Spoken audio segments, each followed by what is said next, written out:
Akkam jirtu hordoftoonni YouTube chaanaalii kanaa hundumti keessanuu nagaa keessanii har'as viidiyoo haaraa tokkoon deebi'ee dhufee jira.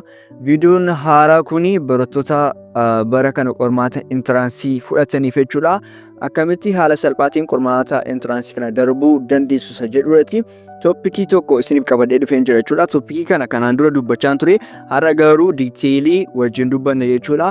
Qormaata intiraansii hojjechuudhaaf immoo appilikeeshinii baay'eetu isin gargaaru tokko dhugaa dubbachuuf an personaalii appilikeeshinii kanatti fayyadamee intiraansii kanan darbe jedhu karaa appilikeeshinii kanaatti hidhee dubbachuu nan danda'a. Kanaaf appilikeeshinii sana boodarra isinitti hima. Qormaata intiraansii hojjechuun maaliif nu fayyada isa jedhuurratti wajjin dubbanna jechuudha. Warri YouTube channel kana subscribe hin goone please subscribe godhaa. Namoonni baay'een laaltanii mabaatu yoo subscribe gootan waan fayyadamtan malee waan miidhamtan waan hin qabneef kanaaf subscribe godhaa. Akkasumas immoo viidiyoo kana like gochuu jalqabaa, commentis barreessaa. Gaafa akkas gootan nuuf motivationidha jechuudha akka viidiyoo biraasiniif hojjennuu fi waan nu kakaasuuf please subscribe, like, comment, share gochuu akka hin daganne isiniin jechuu barbaada. Kallattiidhaan gara viidiyoo keenyatti darbina. Egaa viidiyoowwan darban irratti qormaata intiraansii hojjechuun, qormaata intiraansii shaakaluun intiraansii darbuudhaaf gahee guddaa akka taphatu baay'ee murteessaa akka ta'e kanaan dura isinitti himaa turuun keenya ni yaadatama jechuudha. Gaaffiiwwan baroota darbanii shaakaluun maaliif nu fayyada yoo jettanii wantoota sadii isiniif kaasu. Tokkoffaa irratti sirna qormaataa beekuudhaaf jechuun intiraansiin akkamitti akka bahu beekuu kan dandeessan yoo gaaffiiwwan intiraansii baroota darbanii shaakaltanidha jechuudha. Namoonni baay'een, barattoonni baay'een qormaata intiraansiif sirriitti qophaa'anii dubbisanii garuu firiin isaan argatan kan jalaa gadi bu'u qormaata intiransii darbuu kan hin dandeenye tokko qormaanni kun akkamitti akka bahu beekuu wallaaluudhaan jechuudha. Qormaanni kun immoo akkamitti akka bahu beekuudhaa fi tokkoof tokko wanti isin gochuu qabdan gaaffiiwwan baroota darbanii shaakaluudha jechuudha. Yeroo baay'ee akkaataa nuti itti kilaasiitti barannuu fi qormaanni intiransii akkaataan itti dhufu waliin argu. Fiiziksii yoo ilaaltan ta'e calculation partiidha. Yeroo baay'ee kilaasiitti kan qoramtan garuu gaafa qormaata intiraansiitti argitan conceptual question qaba. Akkasumas immoo fiiziksii qofa yoo osoo hin taane ingiliffii mataan isaa wantoota baay'ee of keessatti qabata. Fakkeenyaaf manni barumsaa baay'ee giraamarii qora garuu qormaata intiraansiirra yoo argitan ta'e gaaffiin baay'ee maalidha? Conceptualidha. So gaaffii intiransii hojjechuun keessa sirni qormaataa yookaan intiransiin akkamitti akka bahu, haala kamiin akka bahu isiniif gala jechuudha. Inni lammaffaan immoo hanqina keessan beekuuf iddoo kamitti hanqina akka qabdan isinitti agarsiisa. Gaafa isiniin jedhu fakkeenyaaf waan baay'ee dubbistanitu ta'a. Gaafa wanta baay'ee dubbistan sana gaafa wanta baay'ee dubbistan waan dogoggortan waan hambistan isinitti fakkaachuu danda'a. Garuu gaafa qormaata shaakaltanu, gaafa qormaata kana hojjetan deddeebitanii maal lafa hanqina keessanii, iddoo hanqina keessanii bartu. Gaafa lafa hanqina keessanii bartan immoo maal taatu jechuudha? Irra caala gaaffii sana akka dogoggorreef, qormaata sanatti akka dogoggorreef maaltiin ta'uu danda'a? Kaka'umsa isinii ta'uu danda'a jechuudha. Garuu yoo gaaffii shaakaltan ta'e dogoggoruu keessan beektan kan dogoggortan nattanii qormaata intiransiidhaaf yeroo teessanitti jechuudha. Kanaaf gaaffii shaakaluun hanqina keessan akka beektaniif isin gargaara jechuudha. Inni sadaffaan immoo dhiphina isiniif xiqqeessa. Gaafa isinii jedhu namoonni baay'een amma sirriitti dubbisuu even ofii keessanii fudhachuu dandeessu. Barattooti bara kana yoo laaltee turte barattoota bara kana intiransii fudhatan nan darbaa, nan kufaa jedhanii dubbisanii yaaddaan jiru. Garuu yoo gaaffii shaakaluu ta'e tokkoffaa akkamitti qormaanni akka bahu baraniiru, hanqina isaanis baraniiru waan ta'eef dhiphinni isaan qormaata sanaaf qabu maal ta'a jechuudha? Gadi bu'a jechuudha. Kanaaf mootiivii nan darba jedhu qabaatu jechuudha. So gaaffii shaakaluuni kanaaf isin gargaara jechuudha. Intiransii hojjechuudhaaf gaaffii hojjechuun baay'ee akka murteessaa ta'e isinitti hima jechuudha. Gara Itiyoomaatik appilikeeshinii akkamitti akka fayyadamtan isinitti agarsiisa jechuudha. Jalqabaa gara Play Store deemna. Play Store irra deemnee Itiyoomaatik jennee search goona jechuudha. Itiyoomaatik jettanii search gootu. Gaafa search gootan jalqaba irratti kan argitan kana isinii fida jechuudha. Namoota 100,000 oliin daawulood kan ta'e appilikeeshinii kanadha jechuudha. Appilikeeshinii kana erga daawulood gootanii booda, erga buustanii booda gaafa seentanu kallattiidhaan akkatti isinii fida jechuudha. Gaafa isinii fidu mallattoo qulfii kan argaa jirtu jechuudha. Gaafa tuqxanu fakkeenyaaf saabjektii tokko akka isinii banu gaafa tuqxanu maalidha jechuudha? Jalqaba kaffaltii raawwadhaa isiniin jedha jechuudha. Barattoota sooshaal saayinsii fi qarshii 230dha. Barattoota naachuraal saayinsii fi immoo qarshii 300dha jechuudha kan of keessatti qabatee jiru. Osoo kaffaliin dura garuu akka shaakaltaniif, akka wantoota tokko yaaltanii fi wantoota tokko tola isiniif kenna. Fakkeenyaaf istirii kan jedhu jira amma fakkeenyaaf istirii bara 2014 tola kennee jira jechuudha. Akka yaaltanii, akka laaltanii, akka jaallattanii bittaniif jechuudha. Fakkeenyaaf appilikeeshinii kana baay'ee kan hin jaalladhu Intiransii bara 2008 irraa kaasee akkuma isinitti bara 2016 qabatee jira. Garuu isa caala waan namatti tolu gaaffiiwwan intiransii chaaptaroota kamirraa baay'inaan dhufan isa jedhu. Fakkeenyaaf kutaa 12 yuunit 1 keessaa bara 2015 bara 2014 gaaffii tokko dhufee kutaa 12 yuunit 2 keessaa gaaffii 2 history jechuudha. Kutaa 12 yuunit 3 keessaa gaaffii 12. Asirraa yoo gaafa ilaaltanu intiransii iddoo kamitti akka baay'atu iyyuu isinii galaa deema jechuudha. So bifa kanaatiin jira jechuudha. Kanaaf fakkeenyaaf amma yoon seen ilaale gaaffii kana meeskii gaaffii kana fakkeenyaaf aadha yoon jedhee kana yoon jedhee nan dhabe jechuudha. Maaliif akka dhabe explanation hin jira kan bal'isee jechuudha.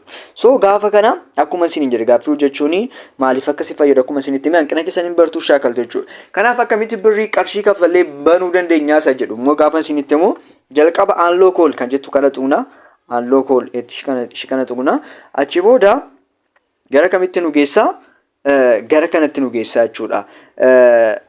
Gaafa kana fiduu fakkeenyaaf amma kun kan social science kan natural science booda isinitti agarsiisa. Economics history maatii wanta garaagaraa jedhee jira jechuudha. Kan entrance exam kan bara darbee ji'oota muraasaan booda itti isinii dabala qarshii tokko sun dabalini jedhamee asirra jira jechuudha. Kanaaf achi maal goona continue kan jettu tuqna jechuudha. Continue gaafa tuqnu amma maalidha? Gara sajjootti dhufeera. Akkamitti qarshii akka galchitan immoo akkamitti immoo jaraaf akka ergitan isinitti agarsiisa jechuudha. Fakkeenyaaf akkaawuntii commercial baankii Itoophiyaa fayyadamtoota Teeleebirrii, Daashan baankii, Awaash baankii, baankii hojii gamtaa Oromiyaa, Abisiiniyaa, Iibirrii warra kana fayyadamtu taanaan jarreen kana keessa tokko filattanii erguu dandeessu. Fakkeenyaaf baay'een keessan kan fayyadamtan jedhee yaadu commercial baankii isinitti agarsiisu akkamitti akka kaffaltan jechuudha. Na commercial baankii kan jedhu tuqna achiin maal goona asirratti maqaa isinii akkataatti isinitti galchitan isiniif kaa'ee jira. Fakkeenyaaf super teekinooloojiidha namichi isin galchitanii fi maqaa isaa super teekinooloojii jettanii barreessitu. Akkaawuntii namichaa immoo asirratti akka argitan akkaawuntii kana galchituuf jechuudha. Gaafa appilikeeshinicha irra galtanuu seeraan isinii galaa deema yoo ammallee isinitti mul'achuu dide jechuudha. Qarshii isin galtan 130 jedha. Naachuraal yoo taatan 300 sooshaal saayinsii ta'an immoo 230 anaaf akkatti waan bananiif jechuudha. Na asirratti 130 dha garuu asirratti 230 kan 300 jechuu danda'a jechuudha. Kanaaf maal gootu erga galchitanii booda akkaawuntii kanatti erga galchitanii booda riisiitii achi fudhadha baankiidha. Riisiitii dhiistanii bayina. Yoo mobaayil baankiidhaan galchitus yoo ta'e immoo mobaayil baankiidhaan galchuu keessan kan mirkaneessu maal gootu iskiriinshuutii fudhachuu dandeessu jechuudha. Achiin gadi buutaniiti send payment yookaan immoo send payment screenshot or receipt photo recommend kan jedhu jira.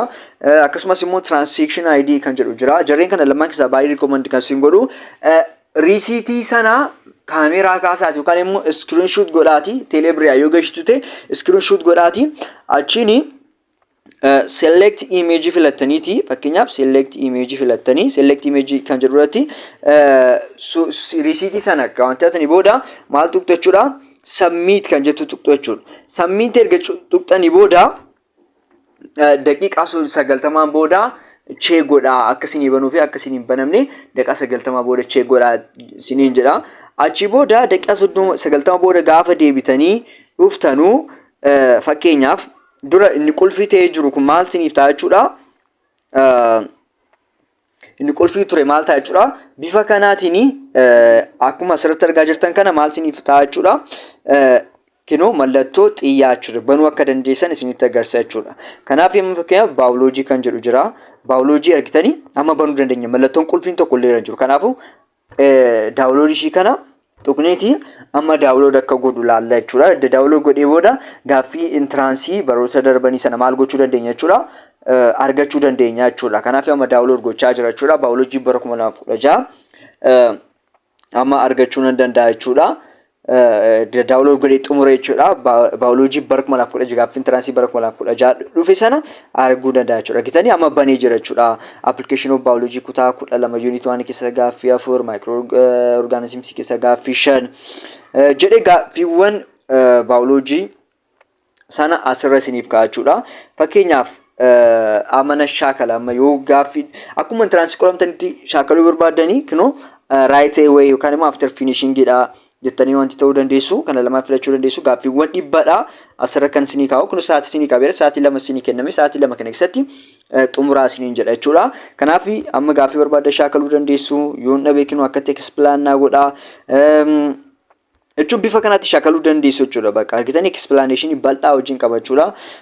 Bifa kanaatiin hojjechuu dandeessu jechuudha. Akkatti hunduma isaa daawunlood gochaa itti fayyadamuu dandeessu jechuudha. Saabjektii barattan kam jechuudha. Naachuraalii taanaan naachuraalii, soshaalii taanaan soshaalii jechuudha. Kan namatti tolu immoo wanta dhiyootti itti dabalame appilikeeshinii kanatti nootiidha. Nootiiwwan garaagaraa isiniif kaa'anii jiru. Nootiiwwan bareedaa intiraansiif isin qopheessanu. Nootiiwwan baay'ee isaa asirra kaa'aniiru jechuudha. Nootiiwwan isaan baasan chee gochuu dandeessu. Baayoloojiin jira kunoo akkasumas keemistiriin jira. Saabjektii qoramtan hundumaa keessa jira jechuudha. Fakkeenyaaf appilikeeshin baayoloojii kan jedhu kana yoo ilaalle irratti nootiiwwan isaan baasan jira jechuudha. Nootiiwwan isaan baasan kunoo asirra jira jechuudha. Nootiiwwan bareedaadha baay'ee isin gargaaru. So bifa kanaatiin appilikeeshinii kana itti fayyadamuu dandeessu jechuudha. Kana isinitti caala gaafa seentanu baay'ee diiteelii isinii galaa jira. Kunoo amma keeffama sa'aatiin jira jechuudha. Aptituudiin illee mataan isaa as keessa jira jechuudha. Ingiliffii jira.